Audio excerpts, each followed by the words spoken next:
Em nome do Pai, e do Filho, e do Espírito Santo. Amém. Naquele tempo, quando Jesus entrou em Cafarnaum, um oficial romano aproximou-se dele, suplicando: Senhor, o meu empregado está de cama, lá em casa, sofrendo terrivelmente, com uma paralisia. Jesus respondeu: Vou curá-lo. O oficial disse: Senhor, eu não sou digno de que entres em minha casa. Dize uma só palavra e o meu empregado ficará curado.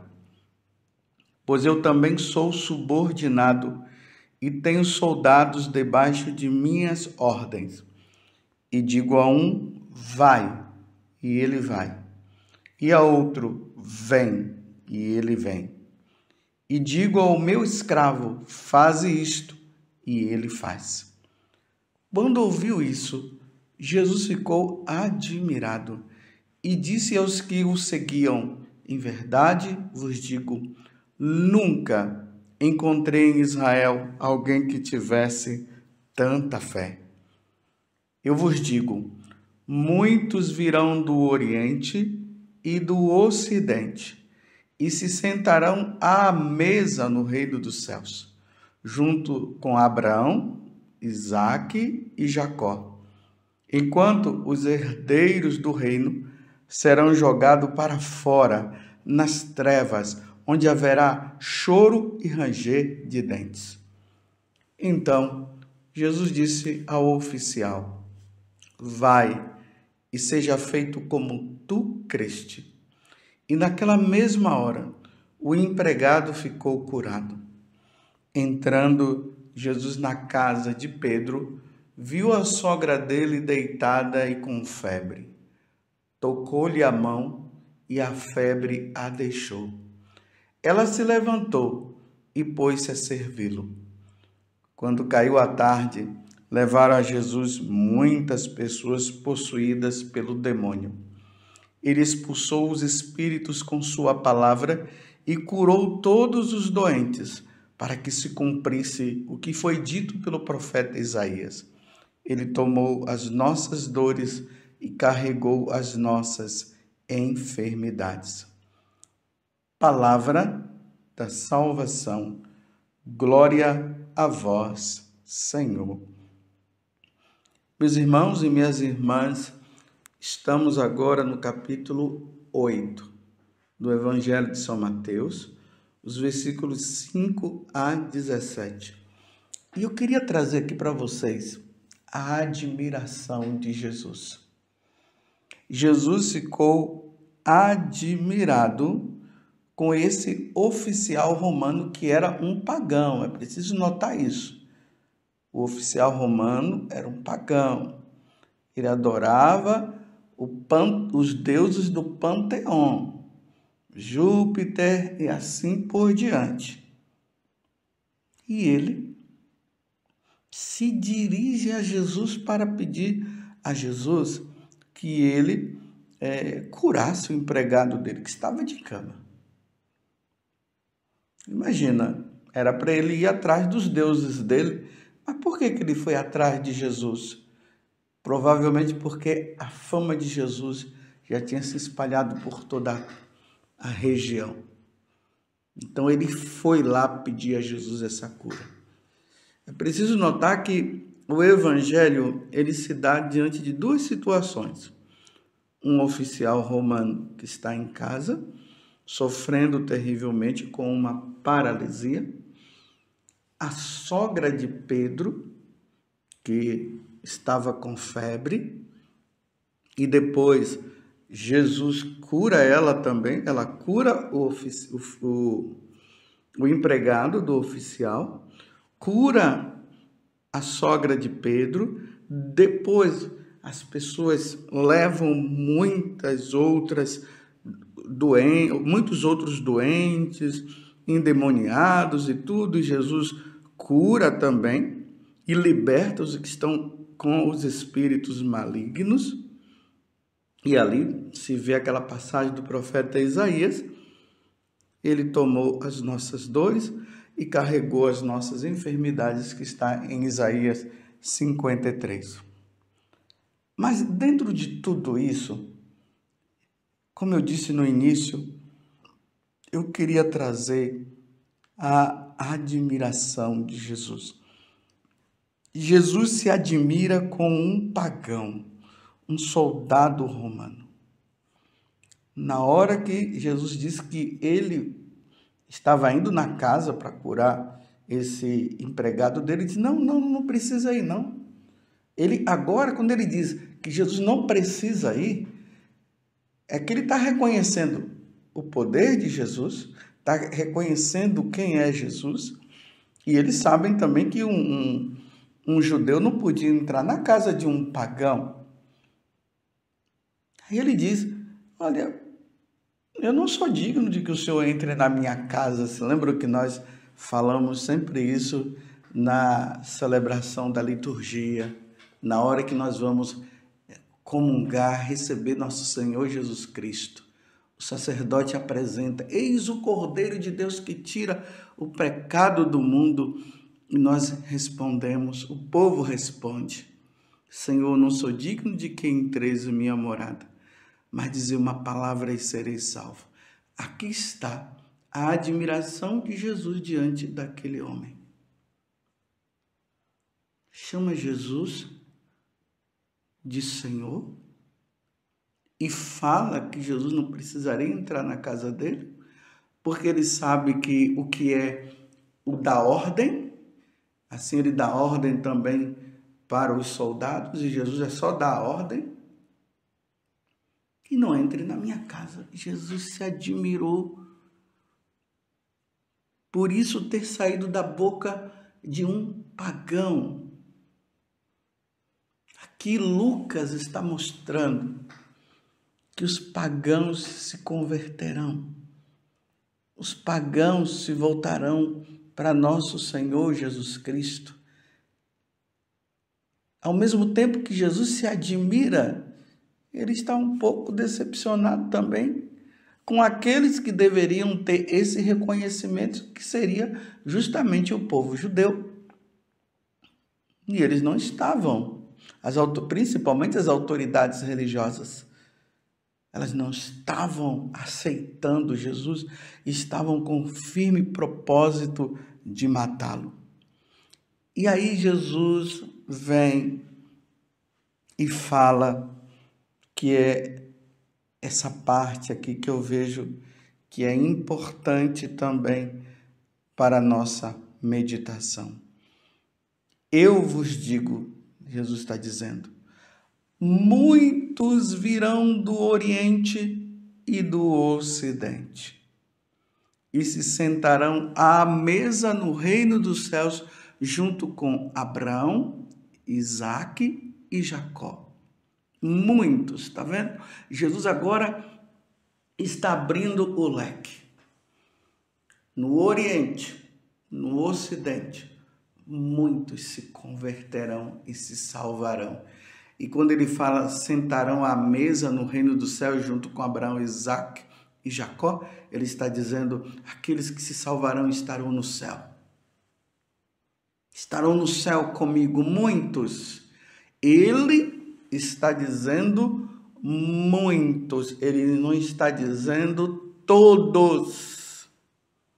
Lembremos que depois os apóstolos são enviados a pregar o evangelho a todas as nações. Aqueles que crerem e forem batizados serão salvos, quem não crê já está condenado. Estou sempre falando isso porque isso precisa entrar no teu coração, na tua mente, e essa verdade precisa se encarnar dentro de você. Então eles receberão, muitos se converterão, não serão todos, meus irmãos. E aí Jesus complementa dizendo: enquanto os herdeiros do reino serão jogados para fora, nas trevas, onde haverá choro e ranger de dentes. Vocês estão vendo aqui? É engraçado. Me desculpe até falar assim. A gente ouve por aí as pessoas dizendo que o Deus do Antigo Testamento era muito severo, era muito duro, mas o Deus do Novo Testamento não, ele é amor, ele é misericórdia, como se o Deus do Antigo Testamento fosse outro. O Deus do Antigo Testamento e do Novo é o mesmo. Nós cremos em um Deus só, em 3 pessoas distintas, o Pai, o Filho e o Espírito Santo. Então o Deus do Antigo Testamento é o mesmo Deus do Novo. Agora, a nível de revelação, de compreensão, o que Deus revelou no Antigo Testamento se completou na segunda pessoa da Santíssima Trindade, na pessoa de Jesus Cristo, a nível de entendimento nosso, a nível de revelação. Jesus completa essa revelação. Então, é Deus dizendo, é Jesus falando de condenação ao inferno. Durma com esse barulho, enquanto muitos se converterão e irão para o céu. Jesus está dizendo, enquanto que os herdeiros do reino serão jogados para fora, nas trevas onde haverá choro e ranger de dentes. Vamos entender também aqui um pouco sobre isso. O povo judeu, eles herdaram, eles receberam a revelação divina através dessas pessoas, Abraão, Isaque e Jacó. O Deus de Abraão, o Deus de Isaque e o Deus de Jacó. Eles se tornaram herdeiros.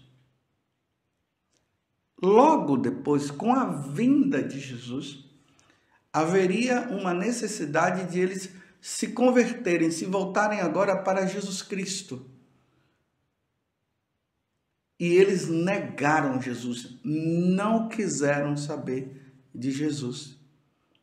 Agora, os herdeiros acabam perdendo a herança porque não querem crer em Jesus. E é preciso ficar claro que Jesus falou isso muitas vezes, que é preciso crer nele, que não adianta só crer no Pai, é preciso crer nele. É preciso crer em Jesus. E eles não creram em Jesus, também não creram no Espírito Santo. Então agora com Jesus, eles acabam perdendo a herança do reino dos céus. Em seguida, vêm os pagãos. Os pagãos se convertem e se tornam cristãos. Eles são batizados. E através do batismo, quem crê e for batizado será salvo. Então, eles entram agora no caminho da santidade, se convertendo a nosso Senhor Jesus Cristo. E agora nós temos judeus que se convertem ao cristianismo e os pagãos que se convertem ao cristianismo. Olha só que coisa boa. Foi isso que aconteceu, que São Paulo acabou compreendendo. São Paulo, que nós iremos celebrar, São Pedro e São Paulo, amanhã, nós vemos lá, São Paulo que acaba pregando para os gentios, para os pagãos, Pedro que fica ali com os judeus, levando também os judeus à conversão e fazendo com que eles permaneçam. Pedro, o primeiro papa da igreja. Então ali temos as duas colunas da igreja, Pedro e Paulo, São Pedro e São Paulo, mas Pedro é o primeiro papa.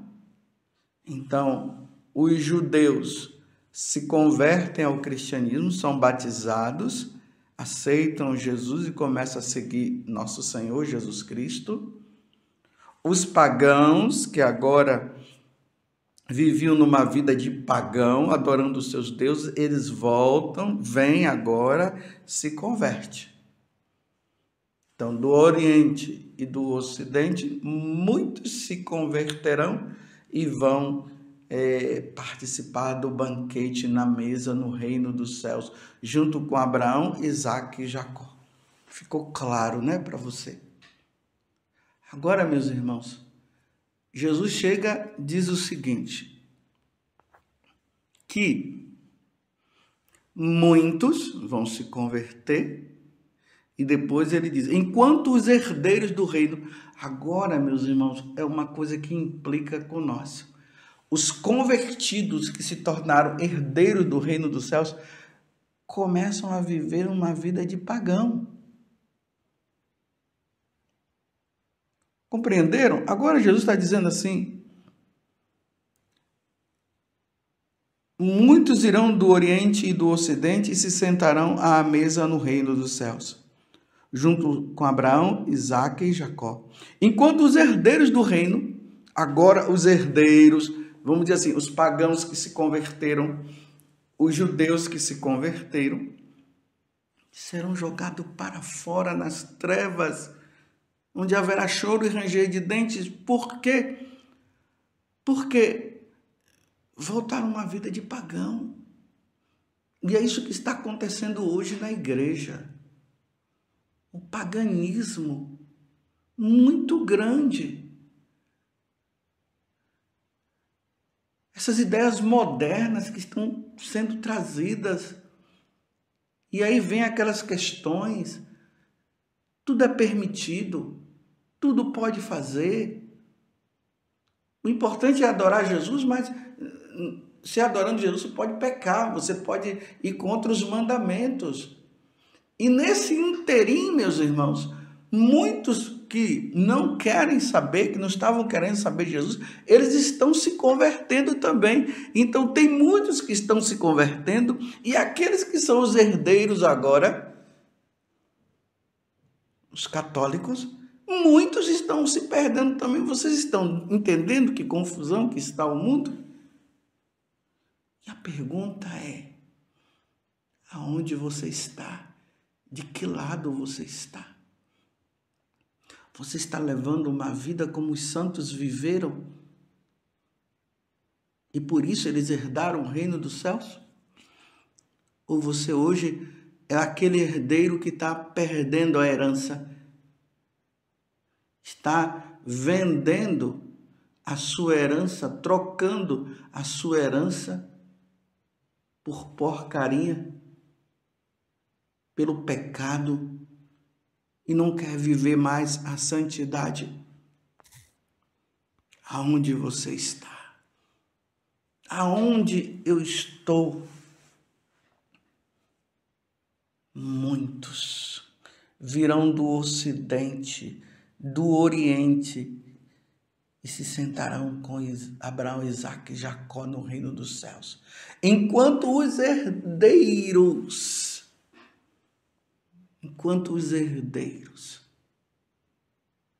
serão lançados fora nas trevas exteriores, serão jogados para fora nas trevas, onde haverá choro e ranger de dentes. Meus irmãos, salvemos a nossa alma. Meu irmão, salve a tua alma. Procure ser fiel a Deus. Santidade, meus irmãos, ou santos ou nada, como dizia Padre Jonas, aqui da comunidade Canção Nova, ou santos ou nada, e depois ele começou a dizer, ou santos, vamos ser santos, meus irmãos, não vamos viver na igreja, nós que somos herdeiros do reino dos céus, vivendo uma vida relaxada, uma vida de pagão, permitindo tudo tá bom, e dizendo que agora Deus mudou, e aqueles que querem viver a santidade estão dizendo que estão errados. Olha só, quem quer viver a santidade estão dizendo que está errado. Não, quem está vivendo a santidade é o que está certo. E aí essa igreja do pode tudo, às vezes eu fico olhando assim e digo, meu Deus, parece que tem duas igrejas agora católicas, uma dos que estão buscando a santidade e a outra dos relaxados que estão dizendo, não, está tudo bem, está tudo certo, Deus é amor, Deus é misericórdia, Deus não vai levar em conta isso. Será que é isso mesmo?